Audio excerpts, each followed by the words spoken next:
आज के क्लास में हम लोग मैथ में शुरू करेंगे प्रश्नावली 4.3। प्रश्नावली 4.3 पाठ का नाम है द्विघात समीकरण। द्विघात समीकरण जिसको अंग्रेजी में कहा जाता है क्वाड्रेटिक इक्वेशन। Quadratic equation. तो निकाल लेंगे किताब। और 4 पार्ट के ये बहुत ही इंपॉर्टेंट चैप्टर है ये 4.3। तो आइए इसके 1 नंबर क्वेश्चन को समझते हैं। इस चैप्टर को शुरू करने से पहले इस चैप्टर में प्रयोग होने वाले फार्मूलों को पहले नोट कर लीजिए, क्योंकि इन्हीं फार्मूलों पर ये पूरा चैप्टर बनेगा। चैप्टर में टोटल 11 क्वेश्चन है। 11 क्वेश्चन को सॉल्व करने के लिए हमें इन फार्मूलों की आवश्यकता बार बार पड़ेगी। पहले इसे समझ लेते हैं ये क्या है। लिखा है d बराबर B square minus 4ac। d बराबर B square minus 4ac। d का अर्थ होता है विवेचक। d मतलब क्या होता है? या विविक्तर।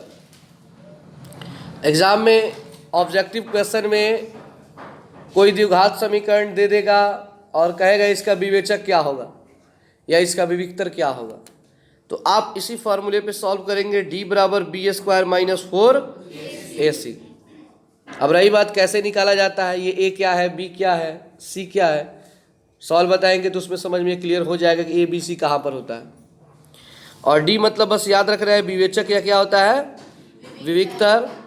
और एक होता है सूत्र मूल निकालने का। मूल का सूत्र होता है minus B root under B square minus 4ac बटा 2a, या माइनस बी का माइनस बी प्लस माइनस का plus minus B square minus 4ac की जगह टोटल क्या लिख देंगे, d लिख देंगे, क्योंकि d का फॉर्मूला ही क्या होता है, बी स्क्वायर माइनस 4ac। तो हम बी स्क्वायर माइनस 4ac की जगह क्या लिख सकते हैं, d लिख सकते हैं बटा 2a। बात एक ही है। तो इस फॉर्मूले की आवश्यकता पड़ेगी। एक और चीज़ ऑब्जेक्टिव क्वेश्चन में ज़्यादा पूछता है कि अगर d का मान 0 से बड़ा हो, d का मान 0 से, क्योंकि जिधर मुंह खुला होता है उधर बड़ा होता है, जिधर बंद होता है उधर छोटा होता है। तो d का मान अगर 0 से क्या हो, बड़ा हो, तो मूलों का अस्तित्व होता है।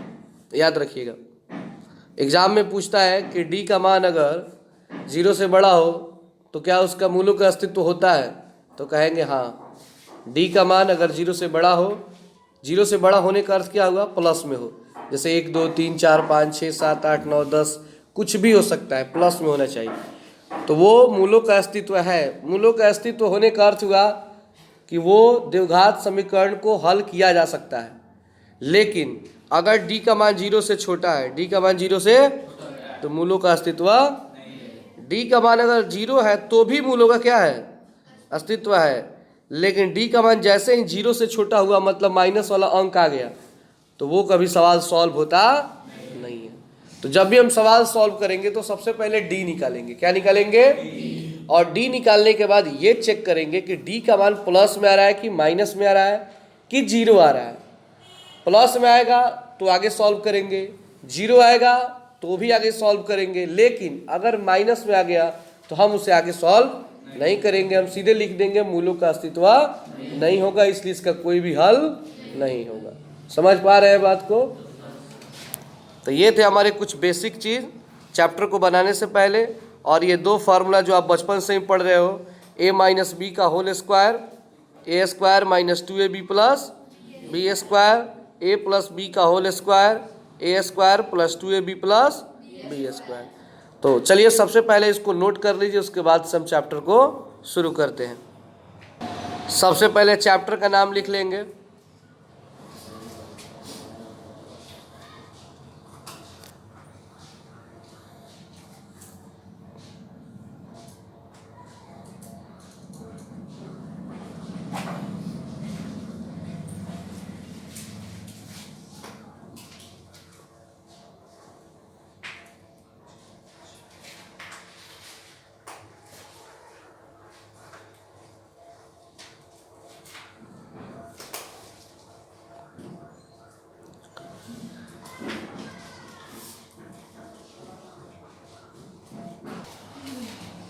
पहला क्वेश्चन है इस चैप्टर का, यदि निम्नलिखित द्विघात समीकरणों के मूलों का अस्तित्व हो, किसका अस्तित्व हो? मूलों का अस्तित्व हो तो इन्हें पूर्ण वर्ग विधि से बनाने की विधि द्वारा ज्ञात कीजिए। मतलब इसको पहले चेक करना है कि मूलों का अस्तित्व है या नहीं है। अगर मूलों का अस्तित्व है तो उसे पूर्ण वर्ग विधि से हल करना है। किस विधि से? देखिए, किसी भी द्विघात समीकरण को 3 विधि से हल किया जाता है। एक पूर्ण वर्ग विधि, एक गुणनखंड विधि और एक द्विघाती सूत्र के द्वारा। एक पूर्ण वर्ग विधि, एक गुणनखंड विधि और एक द्विघाती सूत्र के द्वारा। पूर्ण वर्ग विधि जो अभी हम सीखने जा रहे हैं, गुणनखंड विधि जो पिछले चैप्टर में पढ़े फर्स्ट इनटू लास्ट, और द्विघाती सूत्र जो इसी चैप्टर के 2 नंबर क्वेश्चन को हम पढ़ेंगे। तो आइए पहले हम पूर्ण वर्ग विधि सीख लें। देखिए, ये विधि अगर आप बढ़िया से सीख जाते हो तो आपको सबसे ज़्यादा इस विधि का फायदा करेगा तो इंटर क्लास में। किस क्लास में? इंटर क्लास में। जैसे इंटर में जाएंगे ना, आपको हर सवाल को ही कहेगा पूर्ण वर्ग विधि से हल कीजिए। तो ध्यान से थोड़ा समझिएगा, आप लोगों के लिए नया है लेकिन कोई ये नहीं कि भारी है। थोड़ा सा ध्यान दे देंगे, आप बढ़िया से सवाल को समझ जाएंगे और आगे बनाने में आपको कहीं दिक्कत भी नहीं होगी। तो आइए पहले सवाल को समझते हैं। पहला सवाल है 2x² - 7x + 3 = 0। ये हमारा क्वेश्चन हो गया। सबसे पहले लिखेंगे जब ABC का मान निकालेंगे। किसका मान निकालेंगे?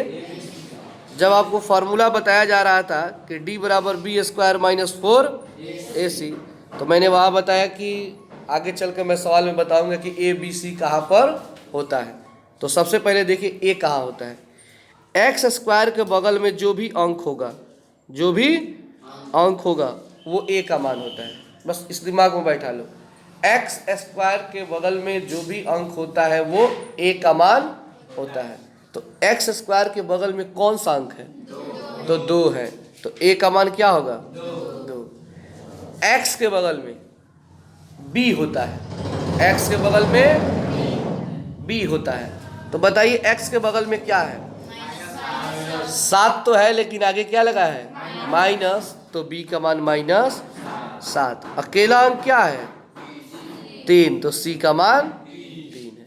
तो A B C आ जाएगा निकालना। हर सवाल में A B C निकाल लेंगे। उसके बाद आप लिखेंगे D B² - 4AC। D = B² - 4AC। तो ये आपका हो गया B का मान क्या है? -7। देख लीजिए B का मान क्या है जी? और उसमें क्या लगाएंगे? स्क्वायर, -7 का स्क्वायर। और ये -4। A का मान क्या है? 2 और C का मान 3। तो 4AC, 4AC। तो 4 का 4, A का मान 2 और C का मान 3 हो जाएगा। कोई दिक्कत इसमें? उसके बाद -7 का स्क्वायर का अर्थ होता है -7 में -7 से 2 बार गुणा। तो ये माइनस माइनस कट जाएगा, 7 7 49।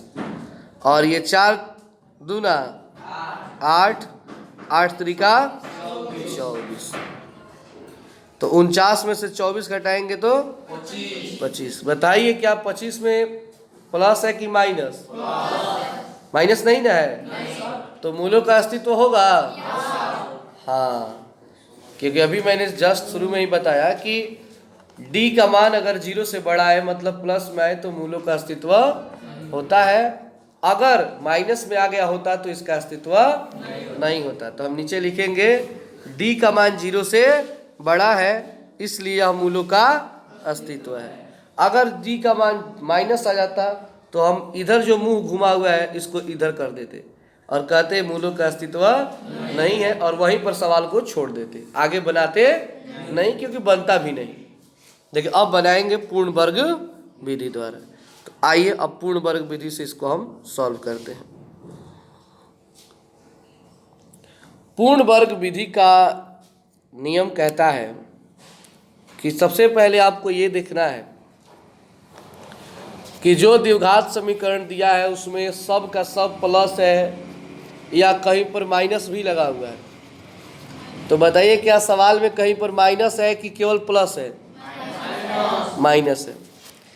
आप जैसे ही माइनस देखे आपके मन में एक फार्मूला दौड़ना चाहिए, वो फार्मूला है a माइनस बी का होल स्क्वायर।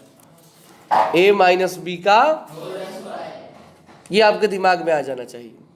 अगर सब का सब प्लस है तो आपके दिमाग में केवल a प्लस बी का होल स्क्वायर ही आना चाहिए।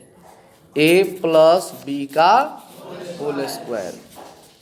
कब? जब सब का सब प्लस हो तब। अगर कहीं भी एक जगह माइनस दिखाई दे दिया तो आपको a माइनस बी के फॉर्मूला का ही यूज करना है। तो इसमें माइनस है तो जाहिर सी बात है कि a माइनस बी का होल स्क्वायर ही बनेगा। इतना बात सोच लेना है पहले। उसके बाद आपको ये देखना है कि क्या कोई अंक है जो एक्स स्क्वायर के बगल में है। तो क्या कोई अंक है जो एक्स स्क्वायर के बगल में है? वो अंक क्या है? 2 है। फिर आपको ये सोचना है कि जो अंक है बगल में यानी कि 2 है, तो ऐसा कौन सा 2 अंक है जिसको आपस में गुणा करें तो 2 आ जाएगा। आपस में दोनों अंकों को एक ही जैसा अंक होने चाहिए और आपस में गुणा करें तो 2 आए। अगर 1 में 1 से गुणा करेंगे तो 1 आएगा, 2 में 2 से गुणा करेंगे 4 आएगा, लेकिन 2 नहीं आएगा। आपको लाना तो 2 ही है।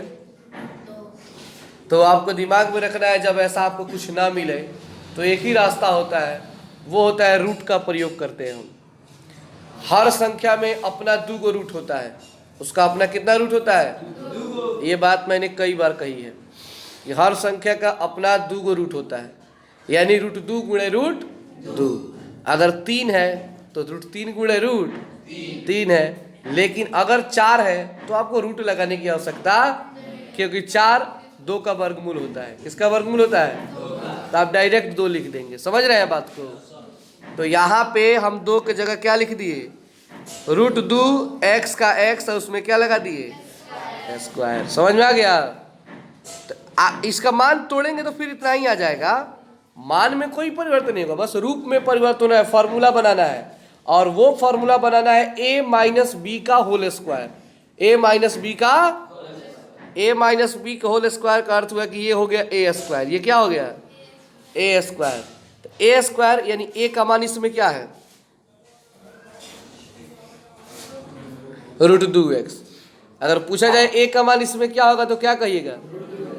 ठीक है, फॉर्मूला a स्क्वायर। अब माइनस 2a का मान रूट 2x।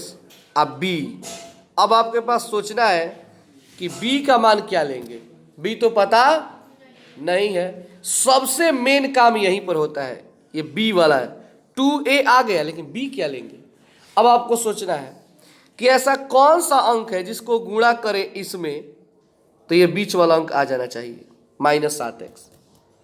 तो ये है 2 रूट 2x। आपको सोचना है कि ऐसा कौन सा अंक है इसमें कि गुणा करें तो 7x आना चाहिए। बस आपको सोचना है कि 2 रूट 2 में किससे गुणा करेंगे 7 आएगा। मान लीजिए 4 है और उसको 8 करना है तो किससे गुणा करेंगे? 2 से। 4 दूना 8। लेकिन इसमें किससे गुणा करेंगे? यही सबसे बड़ा डिफिकल्ट काम इसमें होता है। यहीं पे आके सारा लोग फंसता है। तो आपको बस दिमाग लगाना है बाबू कि 2 रूट 2x है, इसको 7x करना है तो आपको गुणा करना होगा 7 से। किससे? 7 से गुणा करेंगे तो 7x हो जाएगा।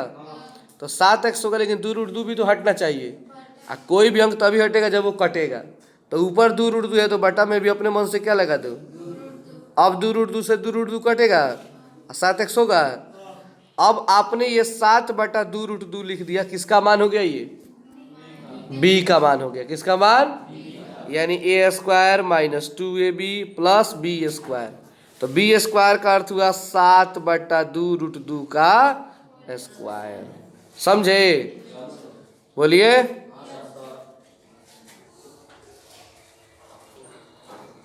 अब आपने अपने मन से जोड़ा, आपने अपने मन से जोड़ा, और मैथ का नियम कहता है कि आप कुछ भी करो लेकिन उसके मान में कोई परिवर्तन नहीं आना चाहिए। तो मान में परिवर्तन नहीं आ जाएगा, ऐसे ही कुछ लगा दीजिएगा तो आखिर कुछ ऐसे ही लगा देंगे तो उसके मान में परिवर्तन आएगा कि नहीं आएगा?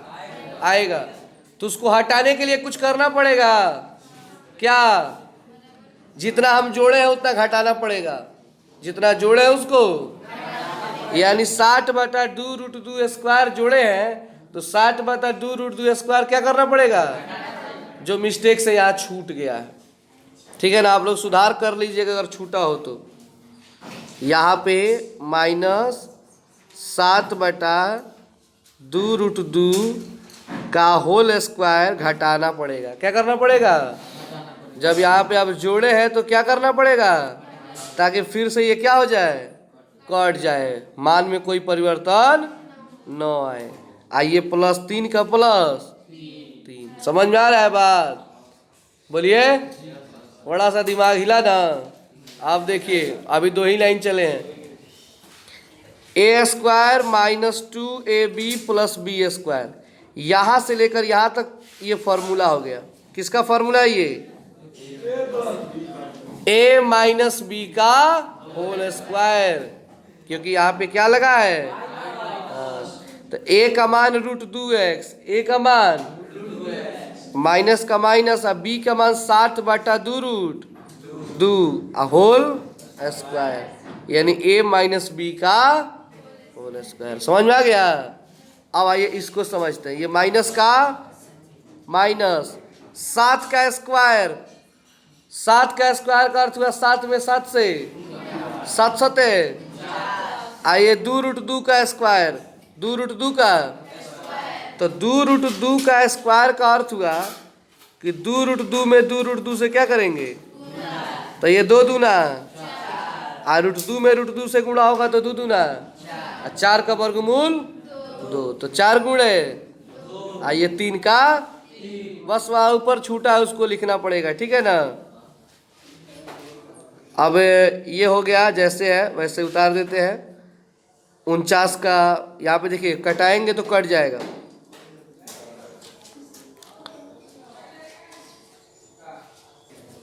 यहाँ पे थोड़ा सा ध्यान से समझिएगा। 4 दूना 8, 49/8 होगा तो 8, इसके बटा में कुछ भी नहीं है तो 1, तो 8 और 1 का लघुत्तम 8 होगा। 49 का प्लस, आइए 8 में 3 से क्या हो जाएगा? 8 3 का, और आगे 49 का के माइनस लगा है ना, तो देखिए 24 में से 49 घटाएंगे तो -25, अब बाटा में क्या है? 8 बराबर में 0। समझ में आया बात? एक बार और ध्यान से समझिए। 4 दूना 8, 8 और 1 का लघुत्तम 49 का 49, 8 3 का 24 से 49 घटाएंगे तो -25, अब बाटा में 8। उसके बाद ये जो है माइनस में, क्या इसमें है? इधर आएगा तो, और एक और चीज यहाँ पे क्या लगा है? स्क्वायर हटता है तो दूसरे तरफ प्लस माइनस लगाए क्या लगा देते हैं? रूट लगाते हैं, ठीक है। अब √2x, तो 2 के बाटा में कुछ नहीं है तो 1 और 2√2 का लघुत्तम 2√2, 2√2 में √2x से क्या करेंगे? गुणा। तो देखिए क्या आता है,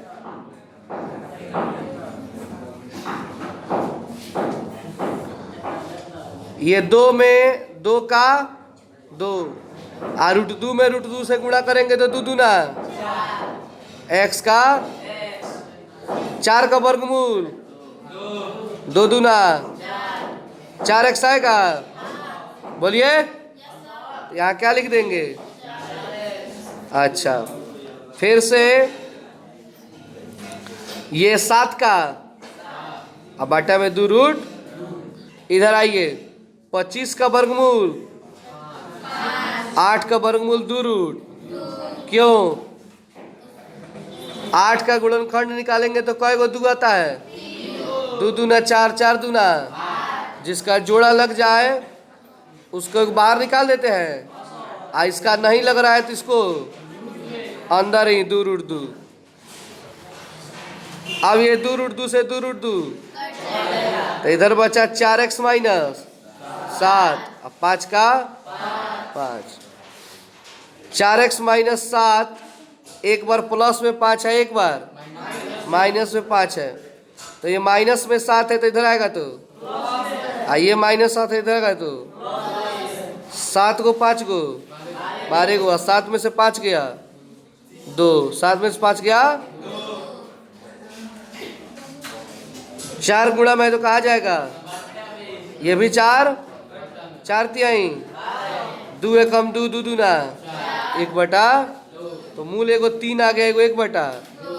तो ये था हमारा पूर्ण वर्ग विधि। थोड़ा सा लेंदी पड़ता है, ठीक है ना, भारी लगता है क्योंकि पहली बार पढ़ते हो इस क्लास में, लेकिन धीरे धीरे ये इजी हो जाएगा।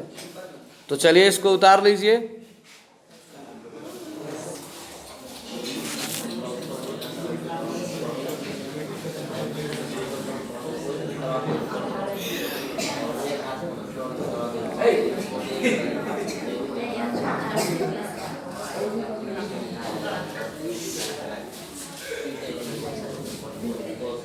उतारिएगा तो ध्यान रखिएगा, जो यहाँ पे घटाना है ना उसको जरूर घटाइएगा।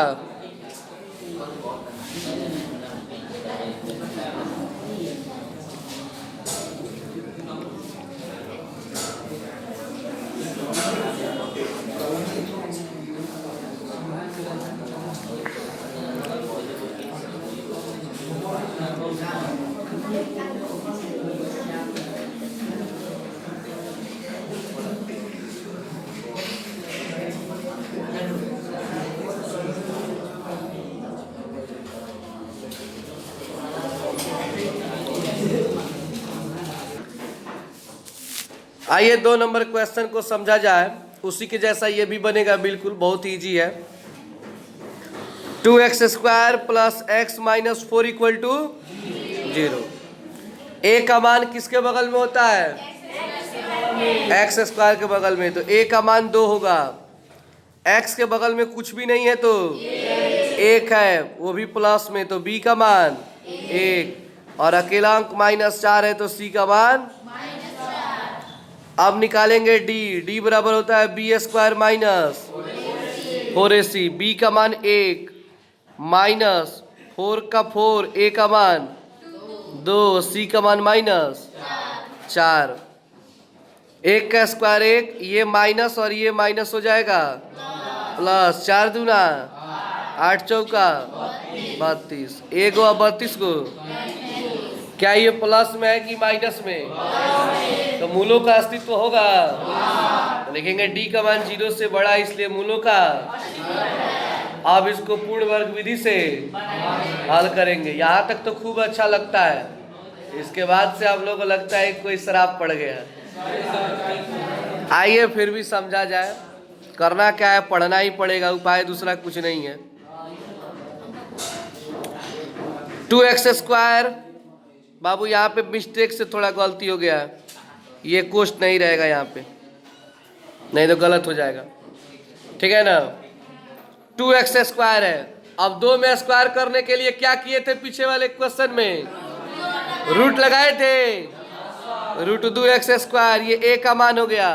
फॉर्मूला, कहीं भी एक जगह भी माइनस लगा हो तो कौन फॉर्मूला बनता है? ये a माइनस बी का होल स्क्वायर, माइनस है 2a का मान रूट 2x। अब सबसे मेन काम, b का मान क्या रखोगे कि बीच में x आ जाए, केवल क्या बचे? x, इसके अलावा कुछ भी, मतलब ये 2 और रूट 2 कट जाए, केवल क्या बच जाए? तो वही काम करेंगे। इसके पहले वाले में भाग दिए थे बाटा में 2 रूट 2, बोलिए। तो यहाँ पे प्लस भी लाना है, क्या लाना है? कोई भी प्लस तभी आता है जब 2 को माइनस में गुणा होता है। तो यहाँ पर भी माइनस, और यहाँ पर अपने मन से क्या लगा देंगे? तभी तो माइनस माइनस। आइए, दो रूट दो से दो रूट दो क्या होगा, केवल क्या बचेगा, एक्स। अच्छा ठीक है, ये हो गया बी का मान। तो A square minus 2ab plus B square. जब एगो जोड़ेंगे तो एगो घटाए हैं, -4 का -4 बराबर। अब यहां से लेकर यहां तक ये हो गया a माइनस बी का, a का मान √2x, b का मान -1/2 √2 का होल स्क्वायर। पिछले सवाल की तरह ही 1 का स्क्वायर 1, ये 4 दूना 8, 4 का 4, ये 4 दूना 8, 8 और 1 का लघुत्तम 8 हो जाएगा। उसके बाद हमारा काम होगा ये -1 का -1, 8 चौका 32, -1 को -32 को माइनस, अब बटा में -33/8, माइनस में इधर आएगा तो, और इधर से स्क्वायर हटेगा तो प्लस माइनस रूट लग जाएगा पिछले सवाल की तरह। तो √33 का रूट और 8 का हो जाएगा 2 रूट, 2 रूट, ये प्लस में इधर आएगा तो, खैर उसकी आवश्यकता नहीं पड़ी, क्योंकि 2 रूट 2 और 1 का लघुत्तम क्या होगा, 2 रूट 2 में गुणा हुई तो 4 हो जाएगा। क्या हो जाएगा, क्योंकि 2 का 2 √2 में √2 से गुणा होगा तो √4x, 2 का 2 √2, 4 का वर्गमूल 2 दूना, पिछले सवाल की तरह 4x + 1 क्या गया। अब ये 2 √2 से 2 √2 तो 4x + 1 √33, एक बार प्लस में, एक बार प्लस में 1 इधर आएगा तो प्लस में 1 है माइनस, और ये 4 गुणा में है तो कहाँ जाएगा, तो एक एक्स का मान आ गया √33 - 1/4, एक आ गया -√33 - 1/, तो ये 2 को मूल निकल गया। तो इस तरह 2 नंबर सवाल भी, तो 1 नंबर भी बिल्कुल किसके तरह है, 2 नंबर के जैसा है। तो इसको भी उतार लीजिए।